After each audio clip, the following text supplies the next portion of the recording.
Na letišti v Šumperku si dali opět sraz v roce 1985 letečtí modeláři, tentokrát zkušení veteráni letecko-modelářské sekce Svazarmu, aby se při takovémto setkání vzájemně potěšili, sdělili si svoje životní i modelářské problémy a současně dokázali ostatním, že svoje ušlechtilé hobby neopustili. A tak za poměrně příznivých povětrnostních podmínek se létalo převážně s modely řízenými rádiem.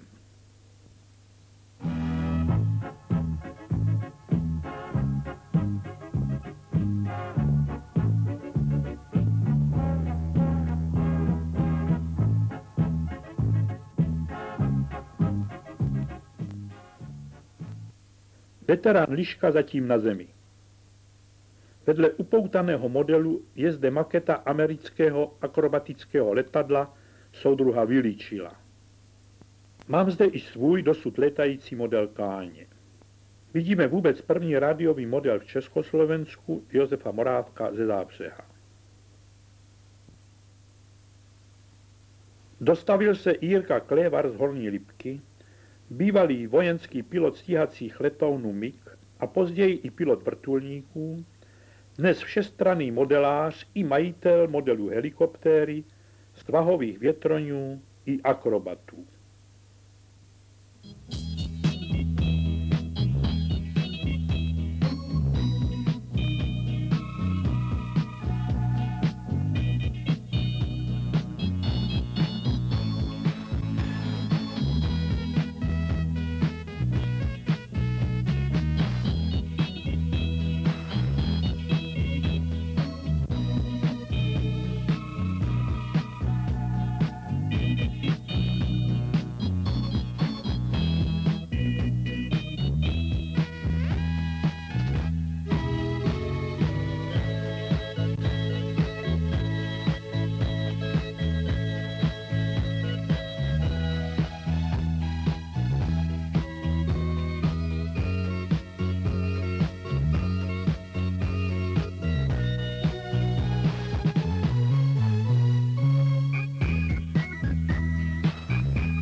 Miloš Navrátil z Brna. Nemilé překvapení. Středem koncentrovaného zájmu při každé příležitosti je RC model Josefa Morávka, který je právě ve vzduchu. A jak by ne? Nevím, zda je to každému známo, že jde o významný originál, který má ještě většího bratra, rovněž schopného letu.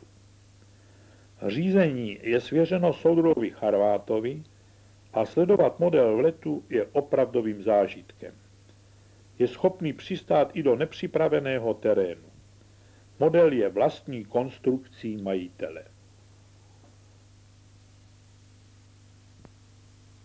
Soutěžní laser Jaroslava Viličila ze Šumperka je jedním z posledních akrobatických polomaket této kategorie z jeho dílny. Má již za sebou sérii letů a díky rutinovanému řízení modelu vesměs úspěšných. Model je vlastní konstrukce a existuje mezi dalšími modeláři již 5 nebo 6 exemplářů. Je vhodné právě na tomto místě vzpomenout, že Jarda Viličil získal již řadu velice významných úspěchů v kategorii F3A. Je dvojnásobným mistrem republiky a vítězem 3 mezinárodních soutěží. Jednou v Karlových Varech a 2krát v lidově demokratickém Polsku. Takže sledujeme závěrečnou a mistrovskou akrobacii.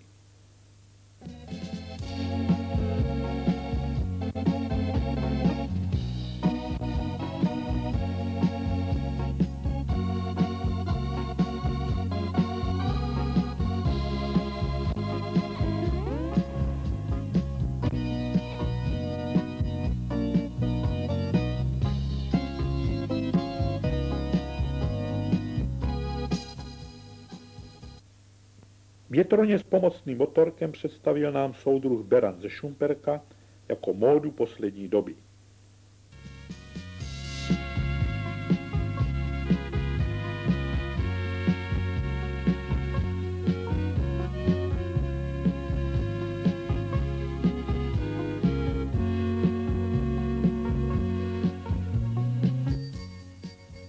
Až velký přítel Jarda Sobota. Moje káně postavená do termiky létá rovněž úspěšně i na svazích a od originálu se liší pouze baldachínem. Vojtěch Liška ze Šumperka patří mezi oddané modeláře, nechybějící snad na žádné akci. Patří ale, a to je zvlášť sympatické, i mezi oddané funkcionáře. Je totiž náčelníkem letecko-modelářské sekce v Šumperku a dovede při různých akcích zaměstnat i svoji manželku. Létá nejraději kategorii M1 a M2 a momentálně je ve vzduchu s akrobatem Styx. Patří také mezi ty, kteří vlastní laserra dle Jardy Viličila. Rád létá i větroně PM, to je s pomocným motorkem, a to vše nejraději rekreačně mimo soutěž. Jeho bravurní způsob řízení při létání udivuje diváky na každé propagační akci a myslím, že i vy se mnou hodnotíte průběh jeho akrobacie rovněž velmi kladně. Takže blahopřejeme. Inženýr Pavel Stloukal se ještě mezi veterány nepočítá, ale nemůže chybět na dnešním srazu. Patří do naší rodiny a stal se právě před několika měsíci mistrem Evropy ve Švýcarsku v kategorii jiné, než právě vidíme, ale působivé kategorii svahových větroňů s magnety. K tomuto titulu přibyl ještě čestný titul mistr sportu. Takže účast bohatá na samé přeborníky. O Káni byl zájem mezi mladými i zkušenými modeláři, protože byla postavena ještě z překlíšky a bambusu. Tak se mi po 30 letech oprášil, vyspravil šrámy a vydal se na pořádný svah za králíky na Větrný vrch. Nejsem zde dnes poprvé a znám dobře záludnosti svahů a terénů, ale nebýt Pavla Stloukala a jeho zraku bystrozrakého, snad bych ji už dávno neměl, jak daleko dokázala v přímém letu doletět. Tentokrát můj přítel Jirka Klévar se ochotně ujmul kamery a zdokumentoval tento již téměř zapomenutý model. Po jeho nenáročném složení sešel jsem raději níže ze svahu, aniž bych tušil, že to bude jeho poslední start. Samozřejmě nedomyšlený start jen tak pro kameru, bez zajištění proti ulétnutí, vyšel právě tak, jak neměl.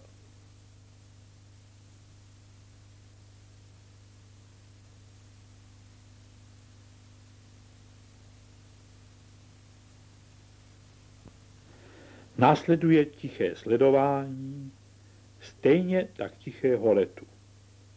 Po mírném nastoupání a velkém okruhu doprava postupný a zjevný únik podle svahu s větrem stále se vzdalující, kdesi za horizont.